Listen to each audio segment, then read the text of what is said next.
ಪಥ್ಯವೇ ಮೊದಲ ಚಿಕಿತ್ಸೆ ಆಗುತ್ತೆ, ಆಹಾರವೇ ಚಿಕಿತ್ಸೆ ಆಗುತ್ತೆ. ಇಲ್ಲಿ ಯಾವ ಆಹಾರವನ್ನು ಮನುಷ್ಯ ಆ ಸೋರಿಯಾಸಿಸ್ ಪೇಷಂಟ್ ತಗೋಬೇಕು ಅಂತ ಗೊತ್ತಿದ್ರೆ ಮೊದಲ ನೋಟದಲ್ಲಿ ಏನು ವ್ಯತ್ಯಾಸ ಕಾಣಿಸುತ್ತೆ ಅಂದರೆ ಈಗ ನಾನು ಇದು ಎಕ್ಸಿಮಾನ, ಇದು ಹುಳುಕಡ್ಡಿನ, ಇದು ಸೋರಿಯಾಸಿಸ್ನ ಗೊತ್ತಾಗೋದು ಹೆಂಗೆ ಡಾಕ್ಟ್ರೆ? ಸೋರಿಯಾಸಿಸ್ಗೂ ಡ್ಯಾಂಡ್ರಫ್ಗೂ ಇರುವಂಥ ವ್ಯತ್ಯಾಸ ಇಷ್ಟೇ ಸರ್. ಡ್ಯಾಂಡ್ರಫ್ ಜಸ್ಟ್ ಡ್ಯಾಂಡ್ರಫ್ ಥರ ಅಂದರೆ ಹೊಟ್ಟೆ ಥರ ಕಾಣುತ್ತಷ್ಟೇ. ಸೋರಿಯಾಸಿಸಲ್ಲಿ ಏನಾಗುತ್ತೆ, ₹1 ಗಾತ್ರಂತ ಅಗಲದಲ್ಲಿರ್ತಕ್ಕಂಥ ಪ್ಯಾಚಸ್ ತಲೆಯಲ್ಲಿ ಅಲ್ಲಲ್ಲಲ್ಲಲ್ಲಲ್ಲ ಶುರುವಾಗುತ್ತೆ. ಧೈರ್ಯ ಕಳ್ಕೊಂಡಿರ್ತಾರೆ, ಹತಾಶ ಮನೋಭಾವದಲ್ಲಿರ್ತಾರೆ, ಭಯಭೀತರಾಗಿರ್ತಾರೆ, ಮನೆ ಬಿಟ್ಟೆ ಹೊರಗಡೆ ಬರೋದಿಲ್ಲ. ಸೋರಿಯಾಸಿಸ್ನ ದಯವಿಟ್ಟು ನೆಗ್ಲೆಕ್ಟ್ ಮಾಡಬೇಡಿ. ಯಾಕೆ ಅಂತ ಅಂದರೆ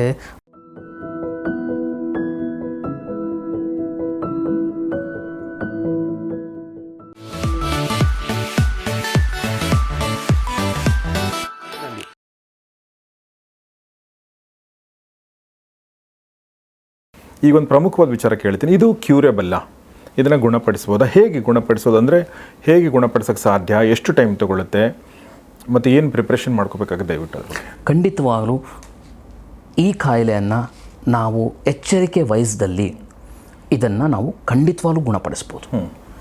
ಇಲ್ಲಿ ಏನಾಗುತ್ತೆ ಅಂದರೆ ಸೋರಿಯಾಸಿಸ್ ಅನ್ನುವಂಥ ಒಂದು ಕಾಯಿಲೆ ಇದೆಯಲ್ಲ, ಈ ಕಾಯಿಲೆಗೆ ಬೇರೆ ವೈದ್ಯಕೀಯ ಪದ್ಧತಿಯಲ್ಲಿ ಲಕ್ಷಣಗಳಿಗೆ ಚಿಕಿತ್ಸೆ ಕೊಡುವಂತಹ ಒಂದು ಒಂದು ಒಂದು ಒಂದು ರೀತಿ ಇದೆ. ಆದರೆ ಆಯುರ್ವೇದದಲ್ಲಿ ಆ ಥರ ಇಲ್ಲ. ಆಯುರ್ವೇದದಲ್ಲಿ ಯಾವ ಥರ ಇದೆ ಅಂದರೆ ಇದಕ್ಕೆ ಮೂಲಕ್ಕೆ ಚಿಕಿತ್ಸೆ ಕೊಡ್ತೀವಿ. ಮೂಲ ಅಂತ ಬಂದಾಗ ಹೇಗಾಗುತ್ತೆ ಅಂತ ಅಂದರೆ, ಯಾವ ವ್ಯಕ್ತಿ ತನ್ನ ಜೀವನ ಶೈಲಿಯನ್ನು ಸರಿ ಮಾಡ್ಕೊತಾನೆ, ನಾವು ಹೇಳಿರ್ತಕ್ಕಂತಹ ಪಥ್ಯವನ್ನು ಸರಿ ಮಾಡ್ಕೊತಾನೆ, ನಾನು ಏನು ಹೇಳ್ತೀನಿ ತಿನ್ನಬಾರ್ದು ಅಂದರೆ ಆ ವ್ಯಕ್ತಿ ಅದನ್ನು ತಿನ್ನಬಾರ್ದು. ಇದನ್ನು ಪಥ್ಯ ಅಂತ ಕರೀತಾರೆ ಆಯುರ್ವೇದದಲ್ಲಿ. ಪಥ್ಯವೇ ಮೊದಲ ಚಿಕಿತ್ಸೆ ಆಗುತ್ತೆ, ಆಹಾರವೇ ಚಿಕಿತ್ಸೆ ಆಗುತ್ತೆ. ಇಲ್ಲಿ ಯಾವ ಆಹಾರವನ್ನು ಮನುಷ್ಯ ಆ ಸೋರಿಯಾಸಿಸ್ ಪೇಷಂಟ್ ತಗೋಬೇಕು ಅಂತ ಗೊತ್ತಿದ್ರೆ, ಯಾವ ಆಹಾರವನ್ನು ಆ ವ್ಯಕ್ತಿ ತಗೋಬಾರ್ದು ಅಂತ ಗೊತ್ತಿದ್ರೆ ಈ ಕಾಯಿಲೆಯನ್ನು ಸಂಪೂರ್ಣವಾಗಿ ವಾಸಿ ಮಾಡ್ಬೋದು. ಮೂರನೇದಾಗಿ ಆಯುರ್ವೇದದಲ್ಲಿ ಶೋಧನ ಅನ್ನುವಂತಹ ಒಂದು ಅದ್ಭುತವಾದಂಥ ಚಿಕಿತ್ಸೆ ಇದೆ. ಶೋಧನ ಅಂತ ಅಂದರೆ ಸೋರಿಯಾಸಿಸ್ಗೆ ಕಾರಣವಾದಂತಹ ದೋಷಗಳನ್ನು ವಾಂತಿ ಮೂಲಕ, ಸೋರಿಯಾಸಿಸ್ಗೆ ಕಾರಣವಾದಂತಹ ದೋಷಗಳನ್ನು ಅಥವಾ ಟಾಕ್ಸಿನ್ಸ್ನ ಬೇದಿ ಮೂಲಕ ಹೊರಗಡೆ ಹಾಕುವಂತಹ ಒಂದು ಚಿಕಿತ್ಸೆ. ಈ ಅದ್ಭುತವಾದಂತಹ ಚಿಕಿತ್ಸೆಯಿಂದ ಇದನ್ನು ಸಂಪೂರ್ಣವಾಗಿ ನಾವು ಶಾಶ್ವತವಾಗಿ ವಾಸಿ ಮಾಡ್ಬೋದು ಸರ್. ಯಾವ ವ್ಯಕ್ತಿ ನಾನು ಪಥ್ಯ ಮಾಡಲ್ಲ, ನಾನು ಹೇಗೆ ಬೇಕಾದರೂ ಇರ್ತೀನಿ ಅಂದರೆ ಆ ವ್ಯಕ್ತಿಗೆ ಇದನ್ನು ಗುಣಪಡಿಸ್ಲಿಕ್ಕಾಗಲ್ಲ. ಇದು ಎಷ್ಟು ದಿನ ತಗೊಳ್ಳುತ್ತೆ ಮತ್ತು ಯಾವಾಗ ಬರಬೇಕು ಒಬ್ಬ ಪೇಷಂಟು? ಈಗ ನೀವು ಹೇಳಿದಂಗೆ ಎರಡು ಕಾಯಿಲೆಗಳು, ಎರಡು ನೀವು ಹುಳುಕಡ್ಡಿ ಹೇಳಿದ್ರಿ, ಇನ್ನೊಂದು ಹೇಳಿದ್ರಿ ಎಕ್ಸಿಮಾ ಅಂತ ಹೇಳಿದ್ರಿ. ಅದಕ್ಕೆ ಮತ್ತು ಇದಕ್ಕೆ ಮೊದಲ ನೋಟದಲ್ಲಿ ಏನು ವ್ಯತ್ಯಾಸ ಕಾಣಿಸುತ್ತೆ ಅಂದರೆ, ಈಗ ನಾನು ಇದು ಎಕ್ಸಿಮಾನ, ಇದು ಹುಳುಕಡ್ಡಿನ, ಇದು ಸೋರಿಯಾಸಿಸ್ನ ಗೊತ್ತಾಗೋದು ಹೆಂಗೆ ಡಾಕ್ಟ್ರೆ? It's very simple. ಸೋರಿಯಾಸಿಸ್ ಅನ್ನುವಂತಹ ಕಾಯಿಲೆನ ನಾವು ಗುರ್ತಿಡಿಯೋದು ಹೇಗಪ್ಪ ಅಂತ ಅಂದರೆ, ಯಾವ ಒಂದು ಚರ್ಮದ ಕಾಯಿಲೆಯಲ್ಲಿ ಹುರುಪು ಥರ, ಸಿಪ್ಪೆ ಥರ, ಮೀನಿನ ಚರ್ಮದ ಆಕಾರದಲ್ಲಿ ಬೀಳ್ತಾ ಇರುತ್ತೆ, ಆ ಕಾಯಿಲೆನೇ ಸೋರಿಯಾಸಿಸ್. ಎಕ್ಸಿಮಾದಲ್ಲೂ ಕೂಡ ಡ್ರೈನೆಸ್ ಇರುತ್ತೆ, ಆದರೆ ಎಕ್ಸಿಮಾದಲ್ಲಿ ಏನಾಗುತ್ತೆ, ನೀರು ಥರ ಸೋರುವಂಥ ಚಾನ್ಸಸ್ ಇರುತ್ತೆ. ಕೆಲವೊಂದು ಬಾರಿ ನಮ್ಮ ಪಾದಗಳಲ್ಲಿ ಅಥವಾ ಅಂದರೆ ಆ್ಯಂಕಲ್ ಜಾಯಿಂಟ್ಗಳಲ್ಲಿ ಅಥವಾ ನಮ್ಮ ಹ್ಯಾಂಡ್ ಜಾಯಿಂಟ್ಸ್ನಲ್ಲಿ ಅಥವಾ ಕುತ್ತಿಗೆ ಭಾಗದಲ್ಲಿ, ಈ ಥರದಂತಹ ಭಾಗಗಳಲ್ಲಿ ಯೂಶಲಿ ಏನಾಗುತ್ತೆ ಅಂದರೆ ನಮಗೆ ಎಕ್ಸಿಮಾ ಕಾಣುತ್ತೆ. ಎಕ್ಸಿಮಾ ಈ ಥರ ಸೋರಿಯಾಸಿಸ್ ಥರ ದಪ್ಪ ದಪ್ಪ ದಪ್ಪ ದಪ್ಪ ಪ್ಯಾಚಸ್ ಥರ ಬರೋದಿಲ್ಲ ಯೂಶಲಿ. ಇದು ವೈಡ್ ಸ್ಪ್ರೆಡ್ ಆಗಿ ಬರುತ್ತೆ ಮತ್ತು ಡ್ರೈನೇಜ್ ಜಾಸ್ತಿ ಇರುತ್ತೆ. ಈ ಒಂದು ಡಿಫ್ರೆನ್ಸ್ನ ಕರೆಕ್ಟಾಗಿ ಅರ್ಥ ಮಾಡಿಕೊಂಡ್ರೆ ಇದನ್ನು ಕಂಡುಹಿಡಿದು ಬಿಡ್ಬೋದು. ಇದು ಅನುಭವ ಇರತಕ್ಕಂಥ ವೈದ್ಯರ ನೋಡಿದ ತಕ್ಷಣ ಇದನ್ನು ಬೇಗ ಕಂಡುಹಿಡಿದು ಬಿಡ್ತಾರೆ. ನಾನೇನು ಹೇಳ್ತೀನಿ ಅಂದರೆ, ಎಲ್ಲ ಒಬ್ಬರು ಏನಪ್ಪ ಅಂದರೆ ಸಾರ್ವಜನಿಕರಲ್ಲಿ ನಿಮಗೆ 1 ಅಥವಾ 2 ಪ್ಯಾಚ್, ಅದು ಸೋರಿಯಾಸಿಸೇ ಇರ್ಬೋದು ಅಥವಾ ಎಕ್ಸಿಮಾನೇ ಇರ್ಬೋದು ಅಥವಾ ಡರ್ಮಟೈಟಿಸೇ ಇರ್ಬೋದು, ಇವೆಲ್ಲ ನೋಡಲಿಕ್ಕೆ ಒಂದೇ ಥರ ಕಾಣೋದ್ರಿಂದ 1 ಅಥವಾ 2 ಪ್ಯಾಚ್ ಇರಬೇಕಾದ್ರೆ ನೀವು ಎಚ್ಚೆತ್ಕೊಳ್ಳೋದು ತುಂಬಾ ಮುಖ್ಯ.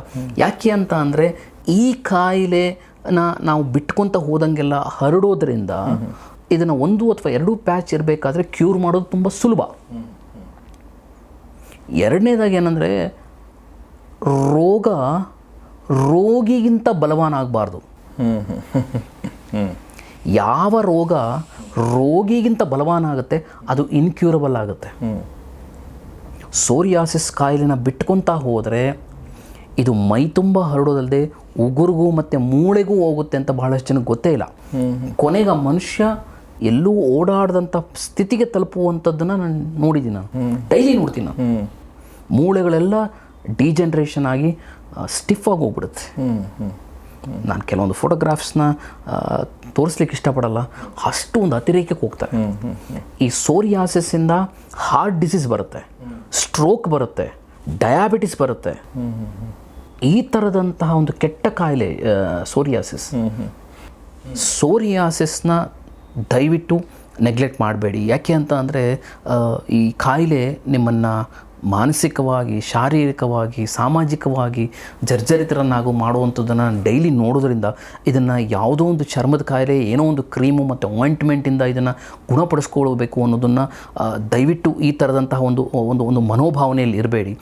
ವೈದ್ಯರನ್ನು ಕನ್ಸಲ್ಟ್ ಮಾಡೋದು ತುಂಬಾ ಮುಖ್ಯ ಆಗುತ್ತೆ. ಎಷ್ಟು ದಿನ ತಗೊಳುತ್ತೆ ನಿಮ್ಮ ಪ್ರಕಾರ ಇದು ಕಾಯಿಲೆ ಒಂದ್ಸಲ ಈಗ ನಿಮ್ಮ ಕ್ಲಿನಿಕ್ಕಿಗೆ ಬಂದರೆ? ಫಾರ್ ಎಕ್ಸಾಂಪಲ್, ಈಗ ಒಬ್ಬ ವ್ಯಕ್ತಿಗೆ ತುಂಬ ಇನಿಷಿಯಲ್ ಸ್ಟೇಜಲ್ಲೇ ಒಂದು ಅನಿಸಿ ಬಂದರೆ, ಅಥವಾ ಒಂದು ಸ್ವಲ್ಪ ಗ್ರಾವಿಟಿ ತುಂಬ ಜಾಸ್ತಿ ಅಲ್ಲ ಅಂಥವ್ರು ಬಂದರೆ how many days it will take? ತುಂಬ ಇನಿಷಿಯಲ್ ಸ್ಟೇಜಲ್ಲಿದ್ದರೆ ಕೆಲವೊಂದು ದಿವಸಗಳಲ್ಲೇ ಇದನ್ನು ಕ್ಯೂರ್ ಮಾಡಿಬಿಡ್ಬೋದು. 1 ಅಥವಾ 2 ಪ್ಯಾಚ್ ಅಂದರೆ ಕೇವಲ 1 ತಿಂಗಳು ಸಾಕು. ಆದರೆ ಗ್ರಾವಿಟಿ ಜಾಸ್ತಿ ಇರತಕ್ಕಂಥ, ಅದು ಮೈ ತುಂಬ ಆಗಿರ್ತಕ್ಕಂಥ ವ್ಯಕ್ತಿಗೆ ಕೆಲವೊಂದು ತಿಂಗಳುಗಳು ಬೇಕಾಗುತ್ತೆ. ಈ ಶೋಧನ ಚಿಕಿತ್ಸೆ ಅಂತ ಏನು ಹೇಳಿದೆ ನಾನು, ಇದನ್ನು ಮಾಡಲಿಕ್ಕೆ ನಮಗೊಂದು ಮಿನಿಮಮ್ ಅಂದರೂ 12 to 13 ಡೇಸ್ ಬೇಕು. ಈ ಒಂದು ಡ್ಯುರೇಷನಲ್ಲಿ ಆ ವ್ಯಕ್ತಿ ಪಥ್ಯದಲ್ಲಿರಬೇಕು. ನಾವು ಕೊಡುವಂಥ ಆಹಾರವನ್ನು ತಗೋಬೇಕು. ಯಾವಾಗ ನಾವು ದೇಹವನ್ನು ಕ್ಲೀನ್ ಮಾಡ್ತೀವಿ, ಶೋಧನ ಮಾಡ್ತೀವಿ, ಆ ಪ್ಯಾಚಸ್ ಎಲ್ಲ ಹೋಗ್ಲಿಕ್ಕೆ ಶುರುವಾಗುತ್ತೆ. ಹೋದ ಮೇಲೆ ಒಂದು 2 ರಿಂದ 3 ತಿಂಗಳ ಒಂದು ಅಂತರದಲ್ಲಿ ಇನ್ನೊಂದು ಸಲ ಮಾಡ್ತೀನಿ. 2 ಸಲ 3 ಸಲ ನಾವು ಈ ಚಿಕಿತ್ಸೆ ಮಾಡೋಷ್ಟೊತ್ತಿಗೆ ಮಾಮೂಲಿ ಚರ್ಮನೇ ಬಂದ್ಬಿಡುತ್ತೆ ಶಾಶ್ವತವಾಗಿ. ಇಷ್ಟು ಸುಲಭವಾಗಿ ಮಾಡ್ಬೋದು. ತುಂಬ ಕಮ್ಮಿ ಪ್ಯಾಚಸ್ ಅಂದರೆ ಕೆಲವೊಂದು ದಿವಸಗಳಲ್ಲೇ ಇದನ್ನು ಕ್ಯೂರ್ ಮಾಡ್ಬೋದು. ಓಕೆ. ಇನ್ನು ಈ ಒಂದು ಸೋರಿಯಾಸಿಸಲ್ಲಿ ನೀವು ಹೇಳಿದ್ದೆಲ್ಲ ಕಾಯಿಲೆಯ ಲಕ್ಷಣಗಳು ಒಂದೇ ಥರ ಸೋರಿಯಾಸಿಸ್ ಇರುತ್ತಾ ಅಥವಾ ಬೇರೆ ಬೇರೆ ಥರ ಸೋರಿಯಾಸಿಸ್ ಇರುತ್ತಾ ಅನ್ನೋದೊಂದು ಪ್ರಶ್ನೆ. ಎರಡನೇದು ಸ್ಕ್ಯಾಲ್ಪ್ ಸೋರಿಯಾಸಿಸ್ ಅಂತ ಇರುತ್ತಾ? ದಯವಿಟ್ಟು ಹೇಳಿ. ಸೋರಿಯಾಸಿಸ್ಸಲ್ಲಿ ಹಲವಾರು ವಿಧಗಳಿದೆ. ಅದರಲ್ಲಿ ನೀವು ಕೇಳಿದಂಥದ್ದು ಒಂದು ಸ್ಕ್ಯಾಲ್ಪ್ ಸೋರಿಯಾಸಿಸ್. ಇದೊಂದು ತುಂಬ ವಿಶೇಷವಾದಂತಹ ಒಂದು ರೀತಿ ಅಂತ ಹೇಳ್ಬೋದು. ಇದು ಹೇಗೆ ಅಂತಂದರೆ, ಇದು ಬಂದಾಗ ಭಾಳ ಜನ ಹೊಟ್ಟಾಗಿದೆ, ಡ್ಯಾಂಡ್ರಫ್ ಆಗಿದೆ ಅಂತ ತಿಳ್ಕೊತಾರೆ. ಡ್ಯಾಂಡ್ರಫ್ಗೆ ಅಂತ ಚಿಕಿತ್ಸೆ ತೊಗೊಂಡಿರುವಂಥವರು ಭಾಳಷ್ಟು ಜನ ಇದ್ದಾರೆ. ಅದು 1 ತಿಂಗಳಲ್ಲ, ವರ್ಷಗಟ್ಟಲೆ. ನಮ್ಮಲ್ಲಿ ಬಂದಾಗ ನಾವು ಇದು ಡ್ಯಾಂಡ್ರಫ್ ಅಲ್ಲ, ಇದು ಸೋರಿಯಾಸಿಸ್ ಅಂತ ಹೇಳಿಬಿಟ್ಟಿದ್ದೀವಿ. ಸೋರಿಯಾಸಿಸ್ಗೂ ಡ್ಯಾಂಡ್ರಫ್ಗೂ ಇರುವಂಥ ವ್ಯತ್ಯಾಸ ಇಷ್ಟೇ ಸರ್. ಡ್ಯಾಂಡ್ರಫ್ ಜಸ್ಟ್ ಡ್ಯಾಂಡ್ರಫ್ ಥರ, ಅಂದರೆ ಹೊಟ್ಟೆ ಥರ ಕಾಣುತ್ತಷ್ಟೇ. ಸೋರಿಯಾಸಿಸಲ್ಲಿ ಏನಾಗುತ್ತೆ, 1 ರೂಪಿ ಗಾತ್ರಂತ ಅಗಲದಲ್ಲಿರ್ತಕ್ಕಂಥ ಪ್ಯಾಚಸ್ ತಲೆಯಲ್ಲಿ ಅಲ್ಲಲ್ಲಲ್ಲಲ್ಲಲ್ಲ ಶುರುವಾಗುತ್ತೆ. ಕಿವಿ ಹಿಂದಗಡೆ ಇರುತ್ತೆ, ಹಣೆ ಭಾಗದಲ್ಲಿರುತ್ತೆ, ಕುತ್ತಿಗೆ ಭಾಗದಲ್ಲಿರುತ್ತೆ. ಕೆರೆದಾಗ ಸಿಪ್ಪೆ ಥರ ಸುಲಿಯುತ್ತೆ. ಇದು ಸೋರಿಯಾಸಿಸ್. ಸ್ನಾನ ಮಾಡಿದ್ರೆ ಮರುದಿವಸನೇ ಸಿಪ್ಪೆ ಥರ ಹೇಳ್ತಾ ಇರುತ್ತೆ. ಈ ಹಣೆ ಭಾಗದ ಮೇಲೆಲ್ಲ ತಿಕ್ಕ ಪ್ಯಾಚ್ ಇರುತ್ತೆ.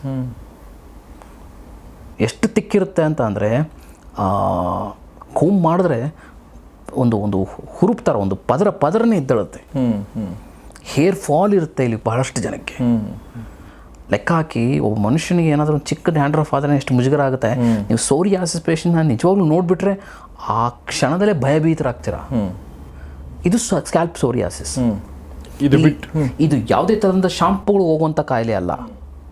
ದಯವಿಟ್ಟು ನಿಮ್ಮಲ್ಲಿ ಯಾರಲ್ಲಾದರೂ 6 ತಿಂಗಳ ನಂತರವೂ ಕೂಡ ಸಿಪ್ಪೆ ಥರ ಹೊಟ್ಟು ಥರ ಬೀಳ್ತಾ ಇದೆ ಅಂತ ಅನುಮಾನ ಬಂದಲ್ಲಿ ದಯವಿಟ್ಟು ಅದನ್ನು ಡಯಾಗ್ನೋಸ್ ಮಾಡ್ಕೊಳ್ಳೋದು ತುಂಬ ಮುಖ್ಯ ಆಗುತ್ತೆ. ಇನ್ನು ಅಂಗೈ ಮತ್ತು ಅಂಗಾಲಲ್ಲಾಗುವಂಥ ಒಂದು ರೀತಿ ಚರ್ಮದ ಕಾಯಿಲೆ, ಅದು ಸೋರಿಯಾಸಿಸ್. ಅದನ್ನು ಪಾಮಾರ್ ಮತ್ತು ಪ್ಲಾಂಟಾರ್ ಸೋರಿಯಾಸಿಸ್ ಅಂತ ಕರೀತಾರೆ. ಈ ಅಂಗೈಯೆಲ್ಲ ಒಡೆದೋಗ್ಬಿಟ್ಟಿರುತ್ತೆ, ಸೀಳಿರುತ್ತೆ, ರಕ್ತ ಸೋರ್ತಾ ಇರುತ್ತೆ, ಸಿಪ್ಪೆ ಥರ ಹೇಳ್ತಾ ಇರುತ್ತೆ, ಕ್ರ್ಯಾಕ್ಸ್ ಬಂದಿರುತ್ತೆ, ಒಂಥರ ಕೈಯೆಲ್ಲ ಕಲ್ಲು ಥರ ಆಗಿರುತ್ತೆ. ಭಾಳಷ್ಟು ಜನ ಹೇಳ್ತಾರೆ, ಸರ್ ನನಗೆ ಈಗ ಮೀಟಿಂಗ್ ಹೋದಾಗ ಶೇಕ್ ಹ್ಯಾಂಡ್ ಕೊಡಲಿಕ್ಕೆ ನನಗೆ ತುಂಬ ಮುಜುಗರ ಆಗುತ್ತೆ. ಭಾಳಷ್ಟು ಜನ ನನಗೆ ಶೇಕ್ ಹ್ಯಾಂಡ್ ಕೊಡೋದಿಲ್ಲ, ನಾನು ಮೀಟಿಂಗ್ ಮಾಡ್ಬೇಕಾದ್ರೆ ಈ ಕೈಯೆಲ್ಲ ಮುಚ್ಕೊಂಡು ಮಾಡಬೇಕಾಗಿದೆ ಅಂತ. ಕಾಲೆಲ್ಲ ಒಡೆದಿರುತ್ತೆ, ಕಾಲಲ್ಲೆಲ್ಲ ಸಿಪ್ಪೆ ಥರ ಸುಲಿತಾ ಇರುತ್ತೆ. ನಡಿಲಿಕ್ಕೂ ತೊಂದರೆ ಆಗ್ತಾ ಇರುತ್ತೆ. ಇದನ್ನು ಪಾಮಾರ್ ಮತ್ತು ಪ್ಲಾಂಟಾರ್ ಸೋರಿಯಾಸಿಸ್ ಅಂತ ಕರಿತೇವೆ.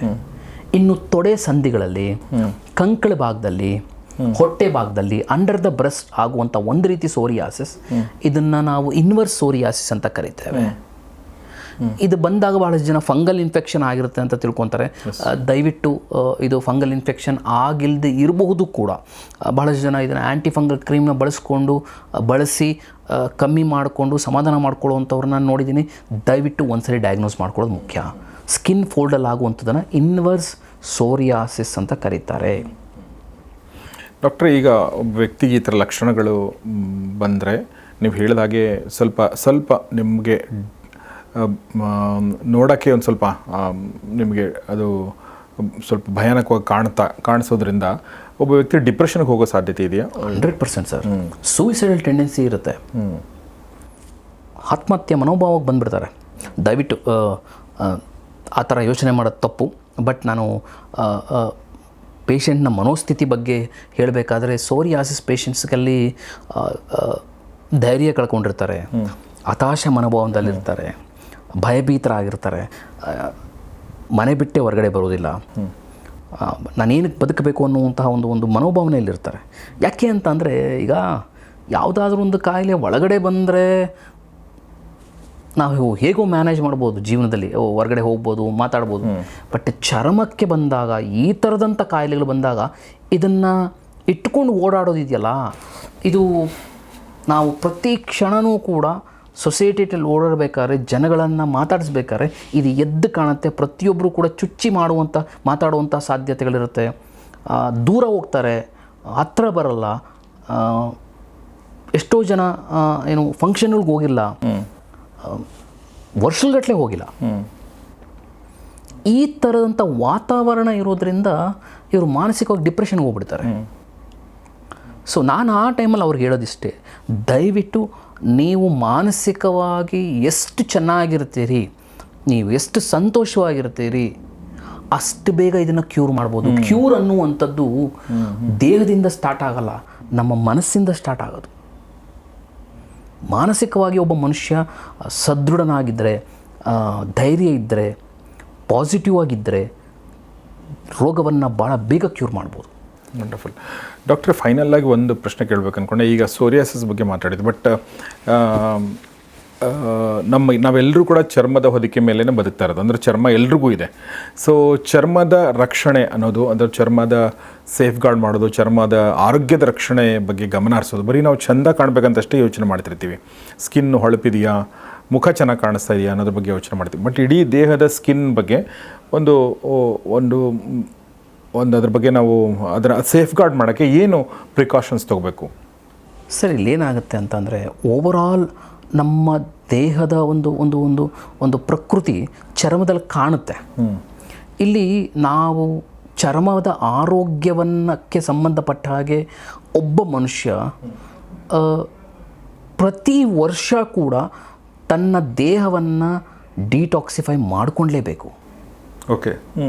ಯಾವ ವ್ಯಕ್ತಿಗೆ ಈ ಥರದಂತಹ ಅಭ್ಯಾಸ ಇರುತ್ತೆ, ಡಿಟಾಕ್ಸಿಫೈ ಮಾಡ್ಕೊಳ್ಳುವಂಥದ್ದು, ಅಂದರೆ ಶೋಧನ ಚಿಕಿತ್ಸೆ ತಗೊಳ್ಳುವಂತಹ ಒಂದು ಅಭ್ಯಾಸ ಇರುತ್ತೆ, ಆ ವ್ಯಕ್ತಿ ದೀರ್ಘಾಯುಷ್ಯ ಇರ್ತಾನೆ, ಅವನ ಚರ್ಮ ತುಂಬ ಚೆನ್ನಾಗಿರುತ್ತೆ, ಅವನ ಬಯಾಲಜಿಕಲ್ ಕ್ಲಾಕ್ ಅಂತ ಏನು ಕರಿತೀವಿ ಅಷ್ಟು ಸ್ಪೀಡಾಗಿ ಹೋಗಲ್ಲ.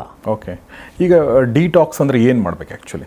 ಇಲ್ಲಿ ಏನಾಗುತ್ತೆ, ಆಯುರ್ವೇದಿಕ್ ಡಿಟಾಕ್ಸಿಫಿಕೇಷನ್ ಅನ್ನುವಂಥದ್ದು ಒಂದು ಜನರಿಗೆ ಅರ್ಥ ಆಗಲಿ ಅನ್ನೋ ಒಂದು ಪದದಲ್ಲಿ ಬಳಸ್ತೇನೆ. ಇದನ್ನು ಶೋಧನಾ ಚಿಕಿತ್ಸೆ ಅಂತ ಕರೀತಾರೆ. ಅಂದರೆ ನಮ್ಮ ದೇಹದಲ್ಲಿರ್ತಕ್ಕಂಥ, ಈಗ ನಾವು ಪ್ರತಿನಿತ್ಯ ಏನೋ ಒಂದು ತಿಂತೀವಿ, ಏನೋ ಒಂದು ಕುಡಿತೀವಿ, ನಮ್ಮ ಮಾನಸಿಕ ಒಂದು ಸ್ವಾಸ್ಥ್ಯತೆಯೇ ಬೇರೆ ಇರುತ್ತೆ, ಸ್ಟ್ರೆಸ್ಸಲ್ಲಿರ್ತೀವಿ. ಕೆಲವೊಂದು ಅವಾಯ್ಡಬಲ್ಲು, ಕೆಲವೊಂದು ಅನ್ಅವಾಯ್ಡಬಲ್. ಇದೆಲ್ಲ ಟಾಕ್ಸಿನ್ಸ್ಗಳೆಲ್ಲ ಸೇರ್ಕೊಂಡು ಒಂದು ದಿವಸ ರೋಗೋತ್ಪತ್ತಿ ಮಾಡುತ್ತೆ. ಸೊ ಯಾವ ವ್ಯಕ್ತಿ ಈ ಟಾಕ್ಸಿನ್ಸ್ನೆಲ್ಲ ಹೊರಗಡೆ ಹಾಕ್ಕೊಳ್ತಾನೆ, ಆ ವ್ಯಕ್ತಿ ಏನಾಗುತ್ತಪ್ಪ, ಆ ವ್ಯಕ್ತಿಗೆ ಆರೋಗ್ಯ ಹಾಗೆ ಇರುತ್ತೆ. ಅದನ್ನು ಆಯುರ್ವೇದದಲ್ಲಿ ಸ್ವಸ್ಥಸ್ಯ ಸ್ವಾಸ್ಥ್ಯ ರಕ್ಷಣಂ ಆತುರಸ್ಯ ವಿಕಾರ ಪ್ರಶಮನಂ ಅಂತಾರೆ. ಅಂದರೆ ಯಾವ ವ್ಯಕ್ತಿಯ ಸ್ವಾಸ್ಥ್ಯ ಅಂದರೆ ಆರೋಗ್ಯವಂತ ಇರ್ತಾನೆ, ಆ ವ್ಯಕ್ತಿ ಆ ಆರೋಗ್ಯವನ್ನು ಹಾಗೇ ಇಟ್ಕೋಬೇಕು ಅಂದರೆ ಆ ಮನುಷ್ಯ ಡಿಟಾಕ್ಸಿಫೈ ಮಾಡ್ಕೋಬೇಕು. ಯಾವ ವ್ಯಕ್ತಿಗೆ ರೋಗ ಬಂದಿರುತ್ತೆ, ಈ ಸೋರಿಯಾಸಿಸ್ ಅಂತ ಕಾಯಿಲೆಗಳು, ಆಸ್ತಮಾ ಈ ಥರದಂಥ ಕಾಯಿಲೆ ಬಂದಾಗ ಆ ವ್ಯಕ್ತಿಗೂ ಕೂಡ ಡಿಟಾಕ್ಸಿಫೈ ಮಾಡಿ ರೋಗವನ್ನು ಬೇರ್ ಸಮೇತ ಕಿತ್ತಾಕುವಂಥ ಒಂದು ಪ್ರಕ್ರಿಯೆ. ಚರ್ಮಕ್ಕೆ ನಾವು ಏನಾದರೂ ಒಂದು ಅಪ್ಲಿಕೇಶನ್ ಮಾಡಿ ನಾರ್ಮಲಾಗಿ ಇಟ್ಕೊಳ್ಳುವಂಥದ್ದು ಓಕೆ, ಆದರೆ ಈ ಡಿಟಾಕ್ಸಿಫೈ ಮಾಡಿದಾಗ ಏನಾಗುತ್ತೆ, ಇದು ದೀರ್ಘಕಾಲದವರೆಗೂ ಕೂಡ ನಮ್ಮ ಚರ್ಮದ ಆರೋಗ್ಯವನ್ನು ಚೆನ್ನಾಗಿಟ್ಕೊಳ್ಳುತ್ತೆ. ಎಸ್. ಸೊ ನಾನು ಫೈನಲ್ ಆಗಿ ನಿಮ್ಮ ಹಾಸ್ಪಿಟಲ್ ಬಗ್ಗೆ ಕೇಳ್ತೀನಿ. ನಿಮ್ಮ ವೇದಂ ಆಯುರ್ವೇದ ಮಲ್ಟಿ ಸ್ಪೆಷಾಲಿಟಿ ಹಾಸ್ಪಿಟ್ಲಲ್ಲಿ ಸೋರಿಯಾಸಿಸ್ ಇರ್ಬೋದು ಅಥವಾ ಡಿಟಾಕ್ಸಿಫಿಕೇಷನ್ ಇರ್ಬೋದು, ಇದೆಲ್ಲದು ಚರ್ಮದ ಬೇರೆ ಯಾವುದೇ ಕಾಯಿಲೆಗಳಿರ್ಬೋದು, ಅಲ್ಲಿ ನಿಮಗೆ ಚಿಕಿತ್ಸೆ ಸಿಗುತ್ತೆ. ಹೌದು. ಓಕೆ. ಸೊ ಇಲ್ಲೇನಾಗುತ್ತೆ ಅಂದರೆ ನಾವು ಬಹಳಷ್ಟು ವರ್ಷಗಳಿಂದ ಸೋರಿಯಾಸಿಸ್ನ ನಾವು ಟ್ರೀಟ್ ಮಾಡ್ತಾ ಬರ್ತಾಯಿದ್ದೀನಿ. ಸುಮಾರು ಒಂದು 15-17 ವರ್ಷದ ಅನುಭವ, ಸಹಸ್ರಾರು ಪೇಷಂಟ್ಗಳಲ್ಲಿ ನಾನು ನೋಡಿದ್ದೀನಿ. ಸೋರಿಯಾಸಿಸ್ ಅಂತ ಬಂದಾಗ ನಮಗೇನಾಗುತ್ತೆ ಅಂದರೆ ಇದೊಂದು ತುಂಬ ಚಾಲೆಂಜಿಂಗ್ ಡಿಸೀಸ್ ಹೊರಗಡೆ ಆಗಿರೋದ್ರಿಂದ ಇದನ್ನು ನಾವು ಬಹಳ ಒಂದು ಅದ್ಭುತವಾಗಿ ನಾವು ರಿಸಲ್ಟ್ ಕೊಡ್ತಾ ಇದ್ದೀವಿ. ಸೊ ಏನಾಗುತ್ತೆ ಅಂದರೆ ಈ ಕಾಯಿಲೆ ಬಂದಂಥ ವ್ಯಕ್ತಿಗಳಿಗೆ ನಾನು ಹೇಳೋದಿಷ್ಟೇ, ನಾವು ಹೇಳುವಂತಹ ಪಥ್ಯ, ನಾವು ಹೇಳುವಂತಹ ನಿಯಮಗಳನ್ನು ಸರಿಯಾಗಿ ಮಾಡಿದಲ್ಲಿ ಖಂಡಿತವಾಗ್ಲೂ ಇದನ್ನು ಕ್ಯೂರ್ ಮಾಡ್ಬೋದು. ನಮ್ಮ ಹಾಸ್ಪಿಟಲ್ BTM ಲೇಔಟ್ ಫಸ್ಟ್ ಸ್ಟೇಜಲ್ಲಿದೆ. ಎನಿ ಟೈಮ್ ನಿಮಗೆ ನಾವು ಆಕ್ಸೆಸಬಲ್ ಇರ್ತೀವಿ, ನೀವು ಬರ್ಬೋದು. ನಿಮಗೆ ಅಕಸ್ಮಾತ್ ಏನಾದರೂ ನಿಮ್ಮ ರೋಗದ ಬಗ್ಗೆ ಅನುಮಾನಗಳಿದ್ದರೆ ಬಂದು ಕ್ಲಿಯರ್ ಮಾಡ್ಕೋಬೋದು. ನನ್ನಿಂದ ದಯವಿಟ್ಟು ಏನಾದರೂ ಉಚಿತವಾದ ಸಲಹೆ ಬೇಕು ಅಂದರೆ ನಾನು ಫೋನಲ್ಲೂ ಸಿಗ್ತೀನಿ. ಸೊ ಆದರೆ ಈ ಕಾಯಿಲೆ ಬಂದಂಥ ವ್ಯಕ್ತಿಗಳಿಗೆ ನಾನು ಹೇಳೋದಂಥದ್ದೇನಪ್ಪ ಅಂದರೆ ಹೆದರುವಂಥ ಅವಶ್ಯಕತೆ ಇಲ್ಲ, ಆದರೆ ಮುನ್ನೆಚ್ಚರಿಕೆ ತುಂಬ ಮುಖ್ಯ. ಎಸ್ ಡಾಕ್ಟ್ರೇ, thank you very much. Doctor Raviraj ನಮ್ಮ ಜೊತೆ ಇಷ್ಟೊತ್ತು ನೀವು ತುಂಬ ಇನ್ಸೈಟ್ಫುಲ್ ಆಗಿರುವಂಥ ವ್ಯಾಲ್ಯೂಬಲ್ ಇನ್ಫಾರ್ಮೇಷನ್ನ ಕೊಟ್ರಿ. ಸ್ವಲ್ಪ ನನಗೆ ಅನಿಸಿದ್ದು ಕಾಯಿಲೆ ಏನದು ಪೇಷಂಟ್ಸ್ನ ಅವರು ತುಂಬ ಹತ್ತಿರದಿಂದ ನೋಡಿರೋದ್ರಿಂದ ಇದು ಸ್ವಲ್ಪ ಏನು ಹೇಳಿ ತುಂಬ ನಿಮ್ಮನ್ನು ತೊಂದರೆಗೀಡು ಮಾಡುವಂಥ ಕಾಯಿಲೆ ಅನ್ನೋ ಮಾತನ್ನು ಹೇಳಿದರು. But at the same time ಅದನ್ನು ನೀವು ಪ್ರಿಕಾಷನ್ಸ್ ತೊಗೊಂಡ್ರೆ ಅದನ್ನು ತಡೆಗಟ್ಟಬಹುದು ಮತ್ತು ಅದನ್ನು ತುಂಬ ಅರ್ಲಿ ಸ್ಟೇಜಸ್ಸಲ್ಲಿ ನೀವು ಗುರುತಿಸಿದ್ರೆ ಅದನ್ನು ಗುಣಪಡಿಸ್ಬೋದು. ಸ್ವಲ್ಪ ಲೇಟಾಗಿ ಇದ್ದರೂ ಕೂಡ ಗುಣಪಡಿಸ್ಬೋದು, ಬಟ್ ಸ್ವಲ್ಪ ಟೈಮ್ ತೊಗೊಳುತ್ತೆ ಅಷ್ಟೇ. ಬಿಟ್ಟರೆ ಖಂಡಿತ ಗುಣಪಡಿಸಬಲ್ಲ ಕಾಯಿಲೆ ಇದು. ಈ ಒಂದು ಧೈರ್ಯ ನಿಮ್ಮ ಮನಸ್ಸಲ್ಲಿ ಇರಲಿ.